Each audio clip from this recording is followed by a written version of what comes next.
देखिए, पिछली रात में एक देर रात में 2-2:30 बजे के आसपास एक सूचना मिली थी कि एक छोटी बच्ची का अपहरण हो गया है। इस परिदृश्य में जब पुलिस मौके पर शाहपुर पुलिस पहुंचती 112 के माध्यम से सूचना के आधार पर, तो उस सूचना पे जब पुलिस वहां छानबीन करती है, तमाम तथ्यों को देखती है, तो वहां पर एक महिला जो है अपने कक्ष में, जो सास ससुर के कक्ष में वो सोई हुई थी खाट पे अपने बच्चों के साथ। उसे पेट में चोट लगी हुई है चाकू की और वो कराह रही थी। तथा इस आधार पर जब पुलिस ने पूछताछ उससे किया तो वो उसमें बताने की स्थिति में नहीं थी, लेकिन उसका मेडिकल ट्रीटमेंट आवश्यक था क्योंकि कुछ आंत के पार्ट भी बाहर उसके आ रहे थे। तो उसको इलाज के लिए तत्काल पहले वहां के सीएससी भेजा गया, उसके बाद वहां से रेफर करके मेरठ इलाज के लिए भेजा गया।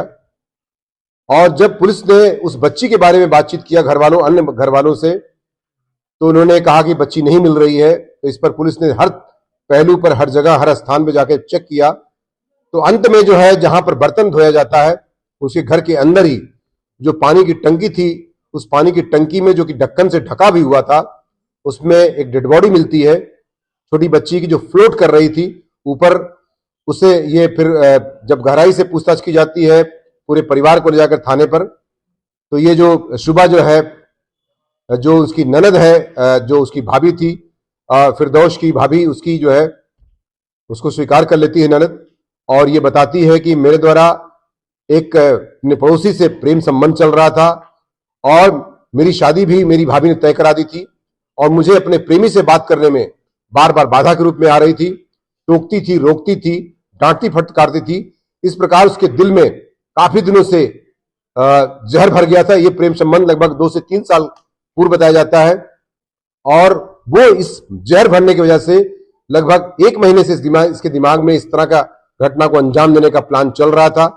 और 8 दिन पहले उसने जो है तमाम नशा की गोलियां मंगाई थी और 16 गोलियां पूरे परिवार के खाने में तथा चाय में मिलाकर उसने दिया। सारा परिवार पूरी तरह से सो गया, स्वयं उसने ग्रहण नहीं किया। बच्ची चूंकि छोटी थी, उस पर ज्यादा असर पड़ गया, तो उस बच्ची को उठा करके सीधे पानी की टंकी में डाल दिया, जो थोड़ी देर बाद उसकी मृत्यु हो गई और ऊपर फ्लोट करने लगी बॉडी।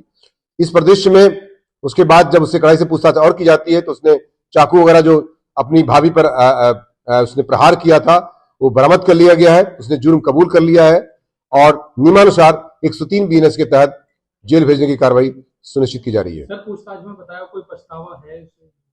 देखिए, अभी तक जो पूछताछ हुई, अभी भी उसके चेहरे पर कोई ऐसा भाव नहीं है जिससे पछतावा। उसने कहा कि जो मैंने किया, मेरे प्रेम में बाधा उत्पन्न हो रही थी, मेरी शादी जबरदस्ती तय करा दी थी मेरी भाभी ने, मैं बिल्कुल से शादी नहीं